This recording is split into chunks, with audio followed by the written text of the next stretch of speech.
오늘은 에스겔 1장을 통해서 절망 속에 임재하신 하나님의 영광과 절대 주권이라는 주제를 가지고 같이 은혜 나누는 시간 갖도록 하겠습니다. 에스겔과 다니엘은 포로기 선지자로서 우리가 1차 포로는 BC 605년 다니엘과 이제 왕족과 귀족들, 그 귀족들 중에 이제 다니엘이 있었죠. 그리고 2차는 이제 그 여호와긴 왕자들 그리고 제사장, 에스겔도 여기 제사장이자 선지자죠. 그래서 이제 2차 왕자, 그다음 제사장들, 그다음에 3차는 이제 586년에 이제 가난한 자들을 제외한 모든 자, 이제 시드기야 왕과 이제 이 가난한 자를 제외한 어떤 모든 자가 잡혀갔죠.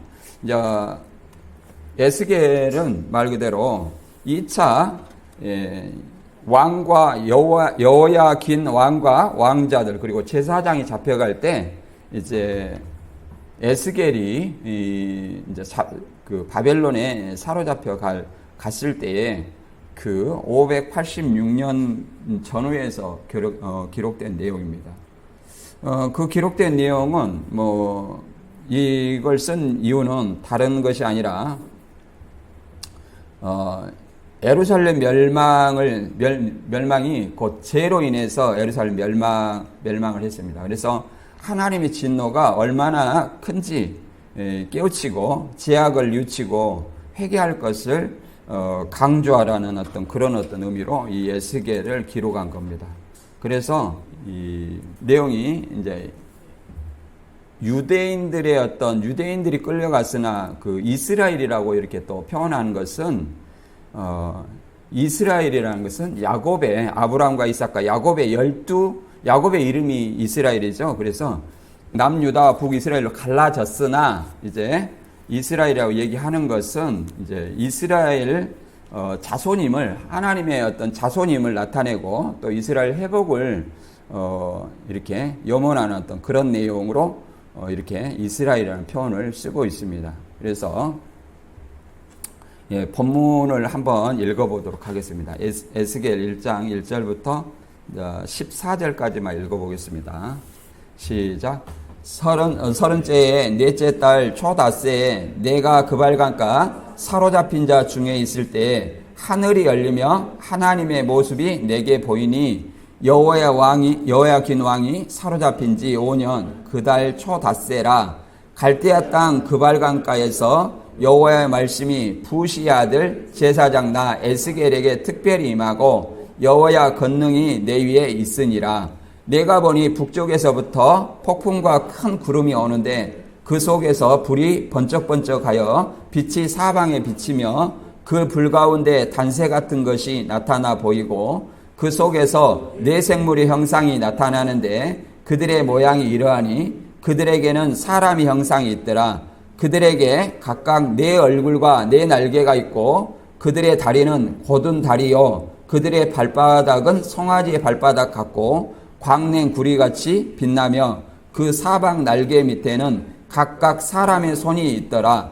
그 네 생물의 얼굴과 날개가 이러하니 날개는 서로 연하였으며 갈 때는 돌이키지 아니하고 일제히 앞으로 곧게 행하여 그 얼굴들의 모양은 넷의 앞은 사람의 얼굴이요 넷의 오른쪽은 사자의 얼굴이요 넷의 왼쪽은 소의 얼굴이요 넷의 뒤는 독수리의 얼굴이니 그 얼굴은 그러하며 그 날개들은 더럽혀서 각기 둘씩 서로 연하였고 또 둘은 몸을 가렸으며 영이 어떤 쪽으로 가면 그 생물도 그대로 가되 돌이키지 아니하고 일제히 앞으로 곧게 행하며 또 생물들의 모양은 타는 숯불과 햇불 모양 같은데 그 불이 그 생물 사이에서 오르락 내리락 하며 그 불이 광채가 있고 그 가운데에서는 번개가 나며 그 생물들은 번개 모양 같이 왕래하더라. 아멘. 이제 1절부터 3절까지는 말 그대로 이제 주의 말씀과 이제 하나님의 어떤 권능이 임한 그 에스겔 선지자의 그 배경을 얘기하고 있습니다. 배경. 그리고 이제 4장부터 이제 14절까지는 뇌생물의 환상이 있습니다. 뇌생물을 보았지만 뇌생물이라는 것은 뇌 그룹을 얘기하고 뇌 그룹은 케루빔이라고 하는 복수형으로 케루빔은 복수예요. 케루브가 단수예요. 히브리어. 헬라어도 마찬가지 이걸 씁니다. 음역으로 해서 우리가 그룹이라고 얘기하는데 케루빔, 케루브 이렇게 복수와 단수를 번갈아서 사용하는데 그 네 생물, 곧 네 천사의 모양을 사람, 그 다음에 사자, 그 다음에 소, 그 다음에 독수리 이런 어떤 모양을 통해서 얘기를 하죠. 그리고 이것은 하나님의 속성을 대변하는 어떤 생물들을 얘기하고요. 그 다음에 15절부터 21절까지는 이제 생물들 아래 바퀴가 있어요. 바퀴가 있는데 바퀴 안에 바퀴가 또 교차로 십자로 교차해 가지고 있어요. 그것은 이제 그 환상과 하나님의 섭리에 대해서 얘기를 하고 있습니다. 그래서 하나님이 이제 그 바퀴 생물의 영은 여기서 생물의 영은 이제 히브리어로 루아흐인데 신약에서는 푸뉴마와 같은 하나님의 영을 얘기합니다. 하나님의 영이 어디로 가고자 하든지 그대로 행한다는 거예요. 그래서 이게 하나님의 어떤 보좌 구성 아래 계시록 4장의 보좌 구성과 같은 어떤 내용으로 기록되어 있고 이들을 주장하는 어떤 존재가 하나님의 영이라는 것을 우리가 알 수 있습니다. 왜? 하나님의 영이 어디로 가든지 이들이 동일하게 움직이기 때문에 그렇게 얘기합니다. 그리고 22절부터 28절까지는 이제 보좌 위에 하나님의 형상이 있는데 사람의 모양 같다 이렇게 얘기하죠. 사람의 모양 같다 이렇게 얘기하죠. 창세기 1장 26절 이하에도 하나님이 자기 형상대로 지으니 사람을 지었죠. 그런 것처럼 하나님의 영광과 거룩함, 임재 이런 것들을 나타내는 어떤 내용입니다. 그래서 보좌 주위에 무지가 있는 그런 어떤 모양으로 이렇게 기록이 되어 있습니다. 이제 이것을 우리가 이합번에도 말했듯이 신천지는 여기서 중요하게 생각하는 것이 어떤 걸 중요하고 생각하냐면 사로잡힌 자 중에 있을 때 환상을 봤다. 이것을 장막성전에 이만희 씨가 있을 때 뭔가 계시를 받았다. 이렇게 주장하려고 하는 거예요. 근데 실제로는 그것이 실제로는 맞지 않죠. 왜 그러냐면 80년 9월부터 84년 3월 14일까지가 멸망의 기간인데 그러면 그때가 이제 사로잡힌 기간이에요.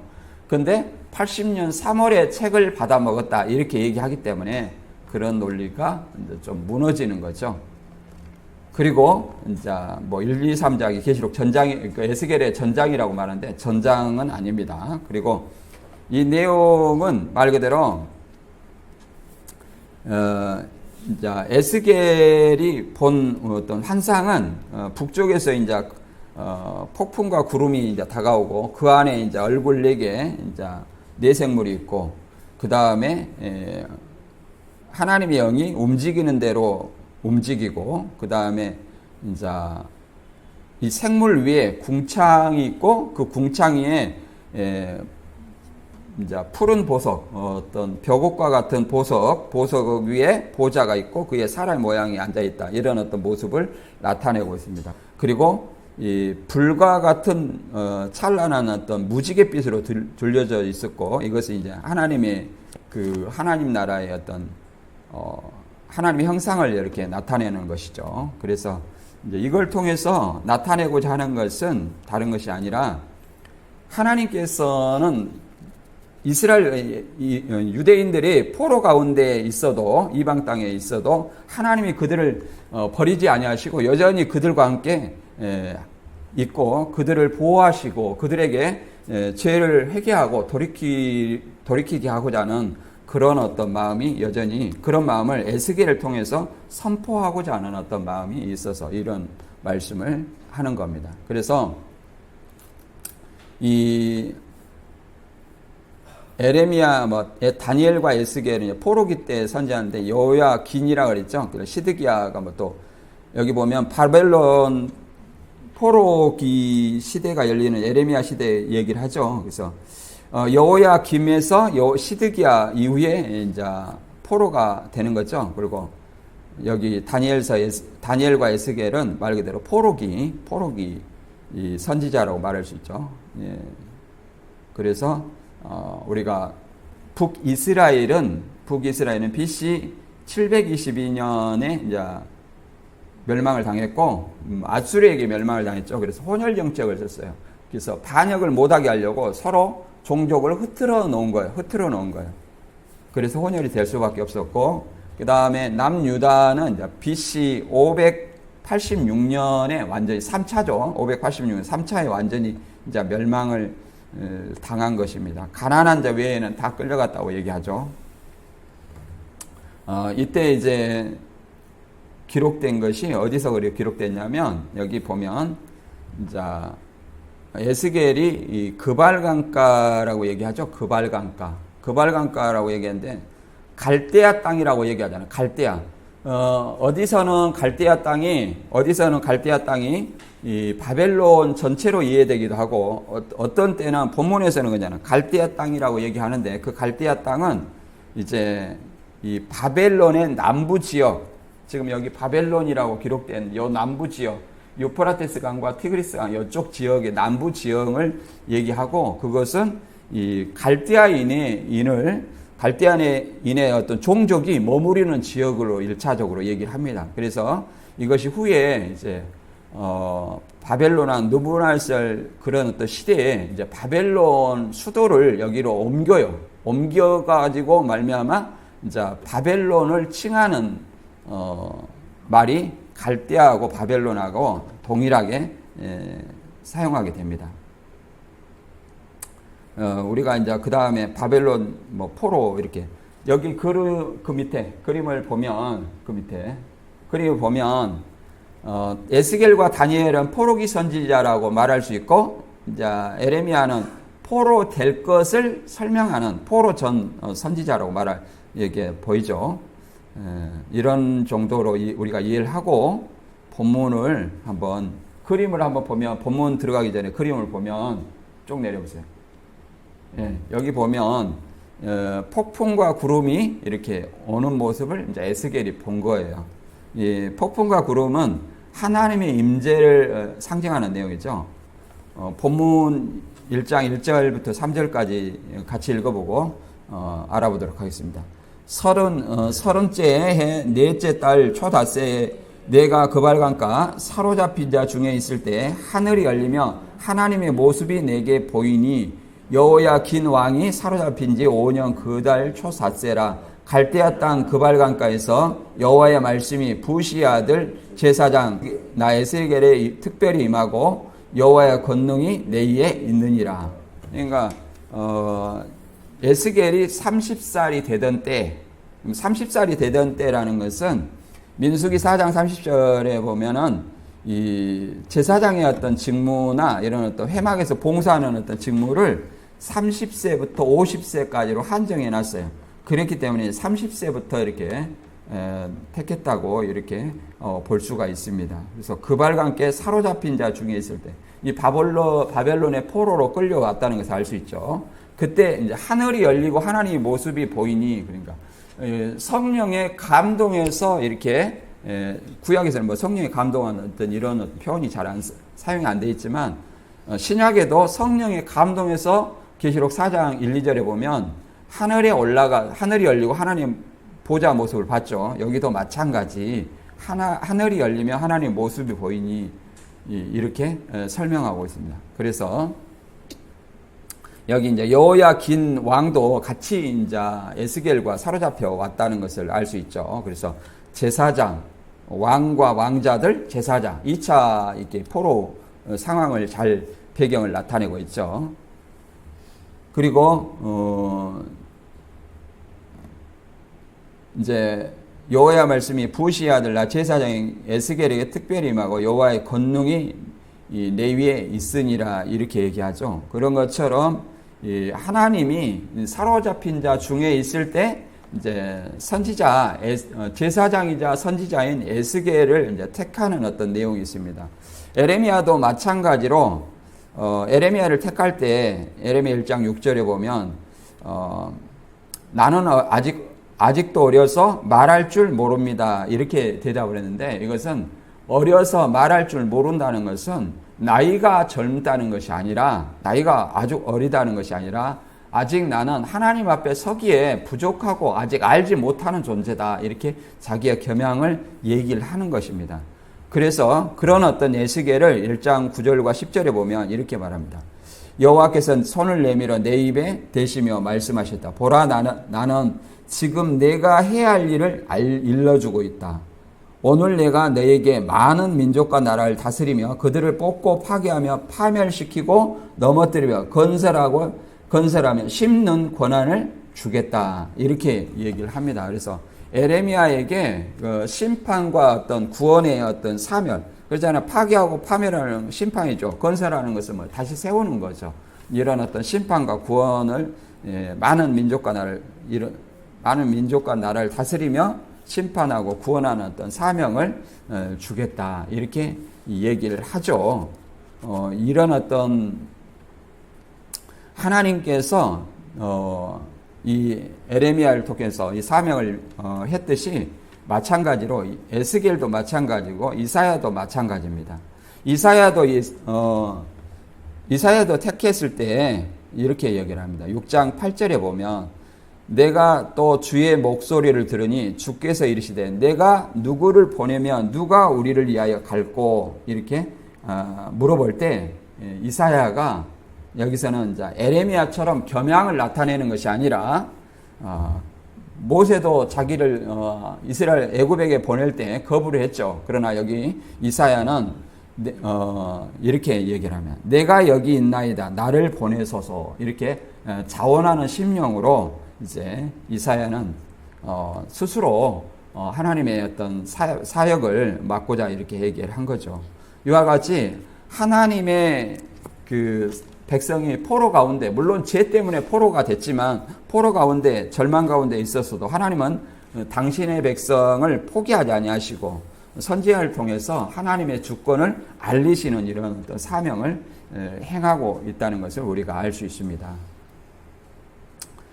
여기 그 다음에 보면 네 그룹이 있어요. 네 그룹. 여기 보면 네 그룹이 있는데 네 생물을 네 그룹이라고 말하는 거예요. 네 생물을 네 그룹. 이제 그림이 제가 AI로 했는데 다 안 나타나요. AI가 조금만 복잡하면 죄송합니다 이렇게 나와요. 그래서 다 못 하는데 이게 보면 소, 사람, 독수리, 사자 이렇게 나와 있죠. 각각의 몇 날개가 붙어 있냐면 이게 네 짐승에게 네 날개가 아니라 각각의 네 날개예요. 각각의 네 날개. 네 날개가 있고 그 아래 바퀴 안에 바퀴가 있어요. 수레바퀴. 바퀴 안에 바퀴가 있고 이 네 생물의 발은 그렇잖아요.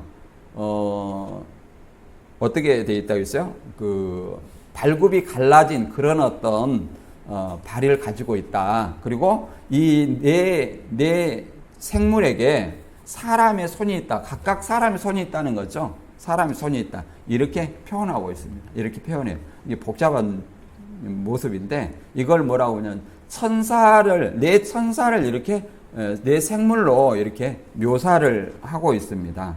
그러니까 이 하나님은 이 하나님의 영은 이 네 생물을 통해서 역사를 하는 거예요. 그리고 네 생물 주위에 뭐가 있냐면 많은 눈들이 이렇게 바퀴 사이에 있다고 얘기를 합니다.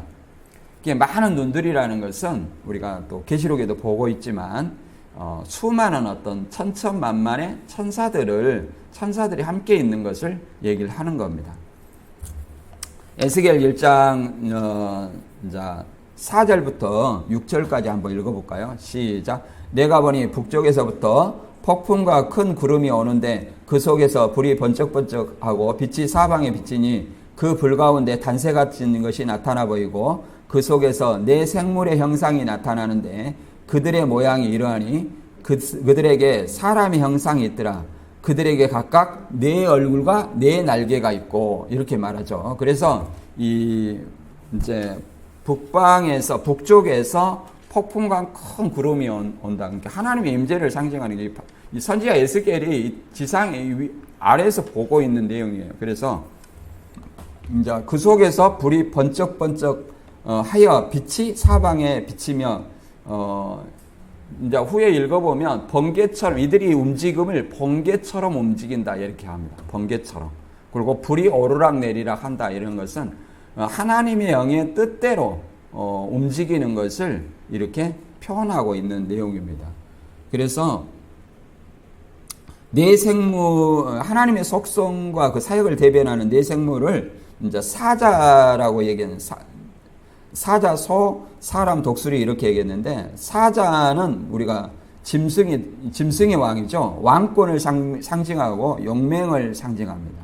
그리고 소는 농경사의 일꾼이죠. 그래서 힘과 인내와 섬김 이런 걸 상징합니다. 그리고 사람은 그죠? 사람은 인격을 가진 존재로서 이성과 도덕 그리고 신과의 교제하는 어떤 인격을 상징합니다. 그리고 독수리는 하늘의 왕이죠. 나는 하늘의 왕인데 그 하늘 권세, 신속, 날아가니까요. 신속함 이런 어떤 것들을 상징하는 것으로 나타냅니다. 그래서 네 생물이 네 날개를 가지고 있다는 것은 하나님의 임재와 영광을 이제 이렇게 상징한다고 이렇게 보는 거예요. 그 다음에 에스겔 1장 8절부터 13절까지 같이 읽어볼까요? 14절까지 시작. 그 사방 날개 밑에는 각각 사람의 손이 있더라. 그 네 생물의 얼굴과 날개가 이러하니 날개는 다 서로 연하였으며 갈 때는 돌이키지 아니하고 일제히 앞으로 곧게 행하며 그 얼굴들의 모양은 넷의 앞은 사람의 얼굴이요 넷의 오른쪽은 사자의 얼굴이요 넷의 왼쪽은 소의 얼굴이요 넷의 뒤는 독수리의 얼굴이니 그 얼굴은 그리하고 그 날개는 더럽혀서 각기 둘씩 서로 연하였고 또 둘은 몸을 가렸으며 영이 어떤 쪽으로 가면 그 생물들도 그대로 가되 돌이키지 아니하고 일제히 앞으로 곧게 행하며 또 생물들의 모양은 타는 숯불과 햇불 모양 같은데 그 불이 그 생물 사이에서 오르락 내리락 하며 그 불은 광채가 있고 그 가운데에는 번개가 나며 그 생물들은 번개 모양 같이 왕래하더라 이렇게 얘기하죠. 이 네 생물 사이에서 하나님의 영이 이 뜻하는 대로 어디로든지 같이 행한다는 거예요. 어디로든 같이 행한다는 거예요. 그래서 하나님의 어떤 뜻이 말 그대로 하나님의 뜻대로 이렇게 수용하는 것을 이제 불이 오르락 내리락 한다. 또는 번개같이 왕래한다. 이렇게 얘기하는 거죠. 그래서 이들이 날개가 달려서 네 날개씩 달렸죠. 그리고 신속함을 나타내는 거죠. 그래서 또 날개라는 여기서 둘씩 서로 연하였고 이렇게 얘기하잖아요. 11절에 보면 둘씩 서로 연하였고 둘씩 서로 연하였다는 것은 연합과 일치를 의미합니다. 하나님 앞에 연합과 일치를 상징하고 그 다음에 둘은 몸을 가렸으며 자기 몸을 가렸다는 거예요. 자기 몸을 가렸다는 거예요. 이것은 자신을 낮추고 하나님을 경외하는 어떤 태도를 이렇게 상징하는 것입니다. 그리고 날개가 이렇게 4개 달렸다는 것은 신속하게 하나님의 뜻을 수행하는 것을 이렇게 표현하고 있다고 봅니다. 그래서 여기 보면 생물들은 번개 모양 같이 왕래하더라. 그래서 번개처럼 왕래한다는 거죠. 굉장히 어떤 빠름을 얘기하는 거죠. 그리고 또 불이 생물 사이에서 오르락 내리락 하는 거죠. 하나님이 이쪽으로 가자고 하면 그쪽으로 가고 이렇게 얘기하죠. 그래서 하나님의 영, 그 루아우 신약에서는 성령이죠. 하나님의 영이 움직이고자 하는 대로 이제 움직인다는 것을 얘기하는 겁니다. 이것을 이제 계시록 4장 6절에서 8절에 보면 계시록 4장에도 에스겔과 같은 어떤 내용이 있어요. 에스겔도 하늘이 열리고 이제 하나님의 하늘의 어떤 모습을 봤잖아요. 임재의 모습을 봤는데 계시록 4장에도 마찬가지로 사도 요한이 성령의 하늘이 열리고 성령의 감동해서 하나님의 보좌 구성을 본 거예요. 보좌 구성을 봤어요. 그래서 이제 에스겔은 이제 밑에서 본 거예요. 밑에서 본 것이고, 이제 차근차근 여기서는 위에서부터 설명하는 거예요. 위에서부터 설명하는 것입니다. 에스겔은 밑에서부터 설명하는 것이 되겠죠. 이렇게 보면 이제 내생물에 대해서 보면 이렇게 나와 있습니다. 보좌 앞에 수정과 같은 유리바다가 있고 보좌 가운데와 보좌 주위에 네 생물이 있는데 앞뒤에 눈들이 가득하더라. 여기도 뭐예요? 에스겔에 눈들이 가득하더라. 눈이 있다고 얘기하는데 이제 그 뒷장에 나옵니다. 눈들이 있다고 하는데 여기서도 눈들이 있더라. 네 생물 가운데 눈들이 있더라. 이 눈들은 뭐예요? 네 생물이 네 천사라면 천사 주위에 뭐가 있어요? 눈들은 천사들, 수많은 어떤 천천만만의 천사들을 얘기를 하는 것입니다. 계시록 5장 11절에 보면 보좌와 네 생물 주위에 수많은 어떤 천사의 음성이 있으니 그 수가 천천만만이라 이렇게 얘기를 하는 겁니다. 그래서 같은 맥락을 얘기하는 거죠. 그 첫째 생물은 사자 같고, 둘째 생물은 송아지 같고, 그 셋째 생물은 얼굴이 사람 같고, 그 넷째 생물은 날아가는 독수리 같은데 네 생물은 각각 6날개를 가졌고 그 왕과 주위에 눈들이 가득하더라. 그러죠. 여기서는 이제 각각 에스겔에서는 4날개를 가졌다고 했는데 여기서는 6날개를 가졌다 이렇게 얘기를 하고 있습니다. 약간 차이점이 있죠. 그리고 이제 우리가 어떤 사람은 이 네 생물을 사복음을 상징한다 이렇게 얘기하는 사람도 있어요. 뭐 나름대로 근거가 있겠죠. 왜 그러냐면 사자는 왕을 상징하니까 마태복음이 유대인의 예수님이 유대인의 왕위로 오신 것을 이렇게 나타낸 것이다 해갖고 이런 식으로 사복음을 설명을 해가지고 사복음이라 하는 견해도 있어요. 그러나 그것은 제가 볼 때 맞지 않고 생물이 네 그룹이고 그들이 천사라는 것을 에스겔 10장 14절 이하 15절에 읽어보면 분명히 성경에 나와 있습니다. 같이 한번 읽어볼까요? 시작. 그룹들에는 각기 네 면이 있는데 첫째 면은 그룹의 얼굴이요, 둘째 면은 사람의 얼굴이요, 셋째는 사자의 얼굴이요, 넷째는 독수리의 얼굴이더라. 그룹들이 올라가니 그들은 내가 그 발강가에서 보던 생물이라. 이렇게 얘기하죠. 여기 잘 안 보여요? 잘 보이죠? 눈이 안 좋아서. 저도 눈이 안 좋은데. 여기 뭐라냐면, 여기는 첫째면 그룹의 얼굴이요, 이렇게 사람의 얼굴이요, 사자의 얼굴이요, 독수리 얼굴이라 이렇게 얘기하잖아요. 그러면 네 생물을 이렇게 얘기하죠. 근데 15절에서 이렇게 네 생물을 뭐라고 하냐면, 그룹들이, 이것을 또 여기서는 그룹이라고 그랬죠. 1장에서는 생물이라고 했는데, 1장에서는 생물이라고 했는데, 여기는 그룹이라고 했잖아요. 근데 15절에 그룹들이 올라가니 그들은 내가 그 발강가에서 보던 생물이라. 생물이라고 얘기를 하잖아요. 생물이다. 그러니까 그 계시록 4장에서 말하는 네 생물과 에스겔 1장에서 말하는 네 생물이 동일하고 그 다음에 에스겔 10장 14절에서는 그 네 생물을 그룹이라고 했는데 그룹들을 내가 그 발강가에서 보던 생물이라 이렇게 다시 그룹이나 생물이라 같은 어떤 의미라고 얘기하는 거죠. 생물이라는 것은 살아있는 어떤 영적 존재다. 존재라는 의미로 이제 생물이라는 어떤 의미를 씁니다. 그리고 이제 이사야 6장 2절과 3절에는 이제 스랍이라고도 나옵니다. 스랍. 어떤 사람은 이제 스랍이라고 이제 다른 존재를 얘기한다고 하기도 하지만, 그것은 아니고, 저는 이제 천사와 같은 존재라고 생각을 합니다. 이제 스랍이라는 것은 이제 히브리어로 스라핌, 이 복사고, 단수는 사라프예요. 그래서 이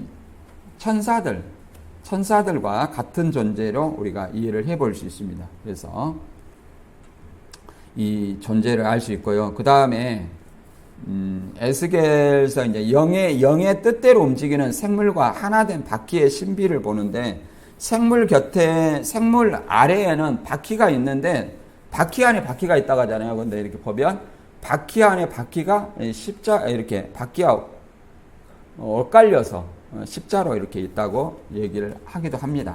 그래서 그 바퀴들에는 서로 꿰뚫는 구조를 가지면 꿰뚫는 그러니까 바퀴 안에 바퀴가 이렇게 서로 엇갈려서 있다는 거죠. 쉽게 말해서 하나의 바퀴를 또 그 바퀴 아래 이렇게 십자로 이렇게 꿰뚫는 그런 얘기를 하는 거죠. 구조를 가지며 어디든지 자유롭게 움직인다. 움직이는 어떤 모습을 본문에는 얘기하고 있는데 이는 하나님의 섭리와 주권을 상징하는 내용입니다. 15절부터 20절까지 읽어보겠습니다. 시작. 내가 그 생물들을 보니 그 생물들 곁에 있는 땅 위에 바퀴가 있는데 그 네 얼굴을 따라 하나씩 있고 그 바퀴의 모양과 그 구조는 황홀같이 보이는데 그 넷은 똑같은 모양을 가지고 있으며 그들의 모양과 구조는 바퀴 안에 바퀴가 있는 것 같으며 그들이 갈 때는 사방으로 향한 대로 돌이키지 아니하고 가며 그 둘레는 높고 무서우며 그 네 둘레로 돌아가면서 논이 가득하며 그 생물들이 갈 때에 바퀴들도 그 곁에서 가고 그 생물들이 땅에서 들릴 때 바퀴들 들려서 그 영이 어떤 쪽으로 가면 생물도 영이 가려 하는 곳으로 가고 바퀴들도 그 곁에서 들리니 이는 생물의 영이 그 바퀴들 가운데 있음이라. 이렇게 얘기하고 있죠. 그러니까 내 생물 아래 뭐가 있어요? 이 바퀴가 이렇게 십자로 꿰은 바퀴 안에 바퀴, 하나의 바퀴에 또 다른 바퀴가 이렇게 끼어갖고 있다는 거예요. 십자로. 그래서 바퀴 안에 바퀴가 있어서 이 생물 아래에 이렇게 있다는 거예요. 이렇게 쉽게 말해서 수레를 누가 타고 이 생물들이 타고 다니는 어떤 모습으로 이렇게 묘사하고 있는 거예요. 그리고 그 중앙에는 누가 있어요?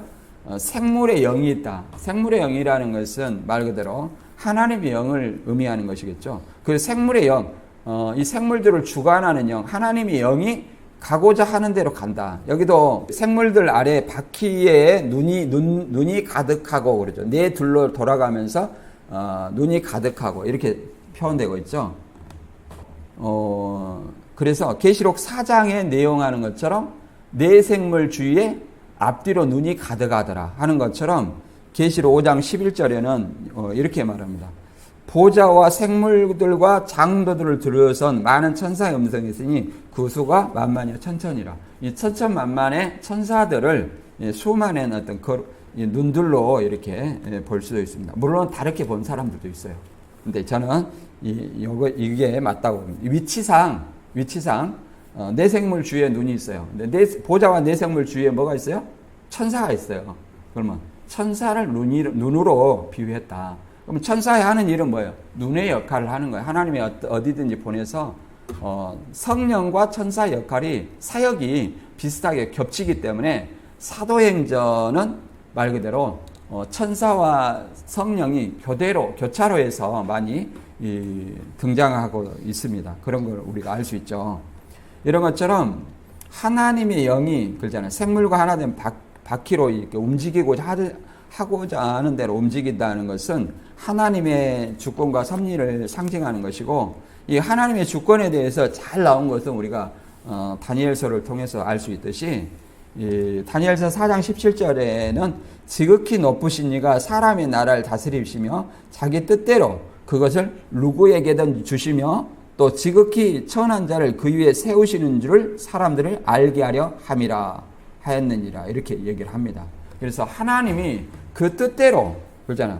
인간의 나라를 다스리시고 그 하나님의 뜻대로 그 어떤 바벨론의 나라든지 이것을 왕권을 폐하고 세우시기도 하는 그런 어떤 주권을 가지고 있다. 마찬가지로 우리도 하나님이 세우시고 하나님이 폐하시기도 하고 우리의 어떤 모든 생사화복을 항상 주관하고 계신다는 것을 우리가 알 수가 있습니다.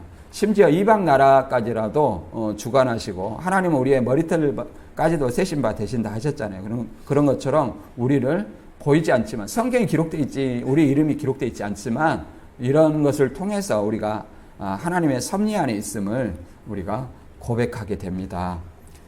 잠언서 16장 9절에 보면 이것도 기독교인들이 많이 암송하는 구절이죠. 사람의 마음으로 자기의 길을 계획할지라도 그 걸음을 인도하시는 이는 여호와시니라. 그렇죠. 그래서 우리가 어떤 것을 계획할지라도 그 걸음을 인도하는 이는 여호와라. 하나님의 인도를 바라기 위해서는 하나님의 뜻대로 우리가 뭔가 계획을 하고 설계를 해야 되겠죠. 자기 뜻대로 뭐든지 하면서 이 구절을 갖다가 쓰면 되겠어요, 안 되겠어요? 안 되죠. 그래가지고 뭔만 하면 하나님이 이렇게 시켰어요. 하나님이 저렇게 시켰어요.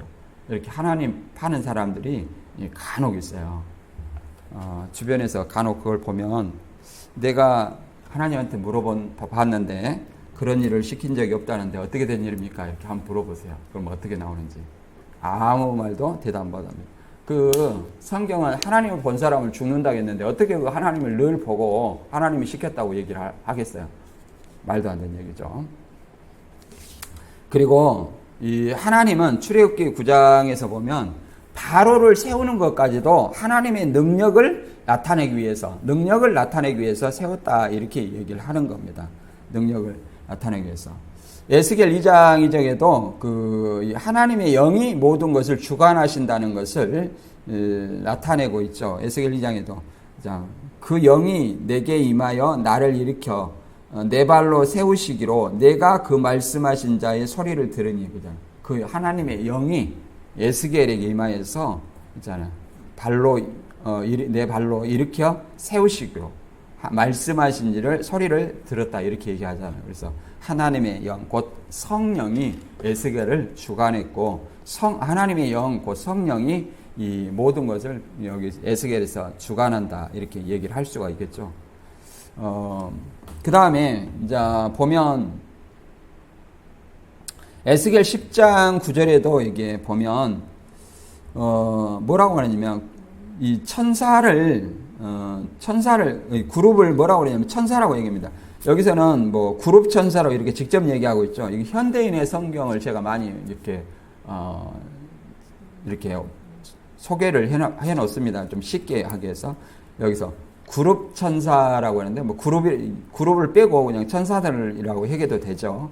그룹 천사들 곁에 네 바퀴가 있는데, 그러니까 네 생물 곧 네 그룹 옆에 뭐가 있어요? 네 바퀴가 있다. 이게 한 생물 한 그룹 안에 뭐가 있어요?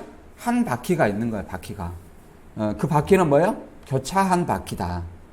그래서 그룹 천사들 옆에 하나씩 있었다. 그리고 그 바퀴들은 보석처럼 빛나고 있었다. 이렇게 설명하죠. 그래서 하나님은 모든 어떤 인간의 생사화복을 주관하시고 섭리를 주관하신다는 것을 우리가 본문을 통해서 알 수 있었습니다. 그 다음에 여기 보면 이제 그 다음 그림 보면 이것도 제대로 나타낸 그림은 아닌데 이제 사자, 소, 사람, 독수리가 두 마리 되네. 예. 제가 의도된 것은 아닌데 아무튼 두 마리 넣어놨습니다. 그리고 이제 그 보좌 위에 앉으신 이의 모양이 이렇게 생겼다는 거예요. 여기 파란 것이 궁창이에요. 하늘 파란 것이 궁창이고 그 다음에 보좌 위에 앉으신 이의 모양이 이렇게 생겼다는 겁니다. 날개는 AI가 자동으로 넣은 것 같아요. 날개라는 말은 없는데 자동으로 넣은 것 같아요. 아무튼 이런 모양이 그리고 보좌 주위에 무지개가 있다. 이것은 계시록 4장에도 비슷한 어떤 얘기가 있죠. 그래서 한번 에스겔 1장 22절 이하에 이제 28절까지 보면 이제 궁창 위에 보좌가 있고 보좌 위에 앉으신 하나님의 형상이에요. 그 하나님 형상을 사람의 모양이라고 얘기하는 거예요. 22절부터 28절까지 같이 읽어보겠습니다. 시작. 그 생물들의 머리 위에는 수정 같은 궁창의 형상이 있어 보기에 두려운데 그들의 머리 위에 펼쳐져 있고 그 궁창 밑에 생물의 날개가 서로 향하여 펴 있는데 이 생물은 두 날개로 몸을 가렸고 저 생물도 두 날개로 몸을 가렸더라. 생물들이 갈 때에 내가 그 날개의 소리를 들으니 많은 물소리와도 같으며 젖는 자의 음성과도 같으며 떠드는 소리 곧 군대의 소리와도 같더니 그 생물이 설 때에 날개를 내렸더라. 그 머리 위에 있는 궁창 위에 보좌의 형상이 있는데 그 모양이 남보석 같고 그 보좌 위에 형상 위에 한 형상이 있어 사람 모양 같더라. 내가 보니 그 허리 위에 모양은 단새 같아서 그 속과 그 주위가 불 같고 내가 보니 그 허리의 모양은 불 같아서 사방으로 광채가 나며 그 사방 광채의 모양은 비 오는 날 구름에 있는 무지개 같으니 이는 여호와의 영광의 형상의 모양이라 내가 보고 엎드려 말씀하신 이의 음성을 들으니라 이렇게 얘기를 하죠. 그래서 그 그림을 우리가 연상을 하면 그러잖아요. 궁창 위에 수정과학도 궁창 위에 내 생물의 머리 위에 뭐가 있어요? 내 생물의 머리 위에 이건 그림 잘못된 거죠. 내 생물 위에 그런 그림 내가 못 찾았어. 아무튼 내 생물 위에 여기 바퀴는 있네요. 저기 내 생물 위에 뭐가 있어요? 궁창이 있고 그 다음에 궁창 위에 뭐가 있어요? 보좌가 있죠. 궁창 위에 이제 모양이 남보석 같은 보좌 형상이 있어요. 뭐 조금 비싸게 좀 어떻게 해놨네. 궁창이 네모진가 보네. 남보석 같고 그 보좌 위에 형상이 있는데 사람의 모양 같은 사람의 모양이 하나님의 영광의 형상의 모양으로 이제 설명됩니다. 그리고 그 사람의 모양이 뭐예요? 허리 위의 모양은 단새 같아서 그 주위가 불 같고 그러니까 위에서 이제 빨간색 불이 있는 거예요. 허리 위에로는. 그리고 허리 아래의 모양도 불 같아서 사방으로 광채가 나며 그 사방의 광채 모양은 비 오는 날 구름이 있는 무지개 같으니 이렇게 얘기하잖아요. 그래서 점점 이제 허리 아래쪽으로 갈수록 이제 불의 그 형상이 옅어지는 거예요. 옅어져. 그리고 사람의 모양, 곧 하나님의 영광의 형상의 모양 주위에 이제 무지개가 있는 그런 모습을 이렇게 나타내고 있죠. 그때 이제 에스겔이 음성을 듣는 거예요. 이 사람의 모양에는 사람에다가 날개 달아 이게 자의로 한 거예요. 자의로. 아무튼 참고하시기 바랍니다. 그래서 계시록 4장에도 이게 뭐라면 궁창을 여기는 뭐라고 그랬냐면 창세기 그 1장에도 궁창 있죠. 궁창. 하늘 위에 궁창. 그리고 계시록 4장에도 보좌 앞에 수정과 같은 유리바다 같은 것이 유리바다가 있고 보좌 가운데와 보좌 주위에 네 생물이 있는데 눈들이 가득하더라. 여기서 수정과 같은 유리바다가 뭐예요? 여기는 궁창으로 이렇게 묘사되고 있는 거예요. 궁창. 수정과 같은 유리바다. 궁창으로 묘사가 되고 있죠. 수정과 같은 궁창 형상. 수정과 같은 유리바다. 수정과 같은 궁창 형상.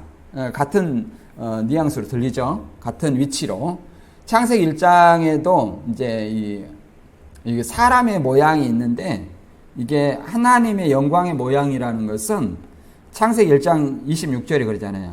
하나님이 이르시되 우리의 형상을 따라 우리의 모양대로 우리가 사람을 만들고 남자와 여자를 만들어야 되네. 그러니까 물론 하나님 우리의 속사람을 더 중시하지만 속사람을 말씀으로 창조하시지만 우리의 겉모양도 하나님의 그 모양이 들어있다. 이렇게. 물론 본 사람은 없어요. 하나님 본 자는 죽으니까.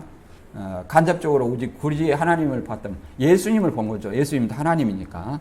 이렇게 우리가 생각을 할 수 있습니다. 그래서 인간 형상의 근원 도시는 이제 하나님이죠. 그리고 무지개가 있다는 것은 무지개는 말 그대로 이제 언약의 상징이에요. 언약의 상징. 그래서 이렇게 얘기해요. 창세기 9장 12절에 보면 노아 홍수 심판하시고 홍수가 끝나고 나서 그러잖아요. 뭘 주셨어요? 이제 무지개를 주셨죠. 그래서 하나님이 이르시되 내가 나와 너희와 너희 함께 있는 모든 생물 사이에 대대로 영원히 세우는 언약의 증거는 이것이니라.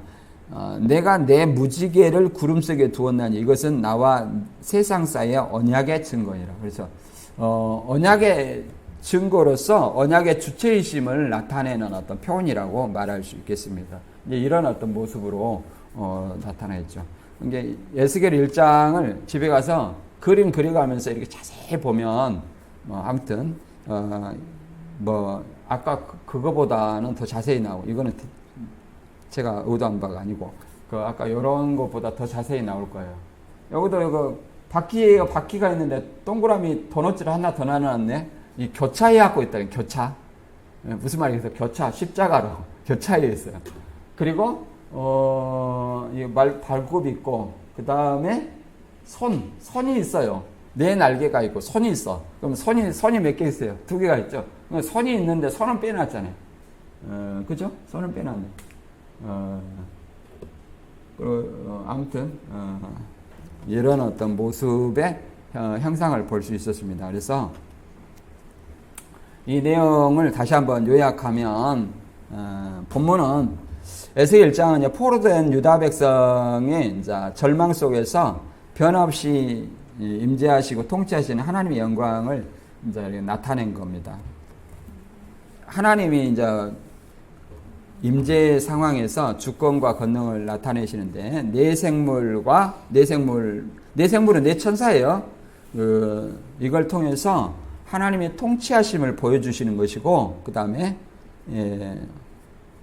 이제 바퀴 안에 바퀴라는 것은 천사들로 가득 찬 바퀴는 하나님의 이제 섭리와 통치를 보여주며, 그 다음에 세상 모든 존재들이 하나님의 주권 안에 있음을 보여주는 것이고, 보좌와 무지개는 수정과 같은 궁창 위에 보좌와 불꽃 같은 하나님의 영광과, 그 다음에 이제 무지개는 하나님의 거룩함, 언약의 증거로서 신실함을 보여주는 거죠. 그리고 이제 이 내용은 말 그대로 에스겔의 환상은 포로 가운데 있는 이스라엘 백성, 유다 백성에게 하나님의 영광스러운 임재와 절대적 통치를 선포하며, 오직 이 모든 절대적인 어떤 주권자는 하나님 한 분뿐이시라는 것을 드러냄을 선포하는 내용입니다. 그래서 우리 자신들도 항상 이 유대 백성이 포로 가운데에서도 하나님의 임재를 느꼈듯이, 우리 자신도 절망 속에서도 세상의 어떤 시험과 환난 속에서도 하나님의 임재를 느끼고 소망을 가지고 사는 저와 여러분이 되시길 주님의 이름으로 축원합니다.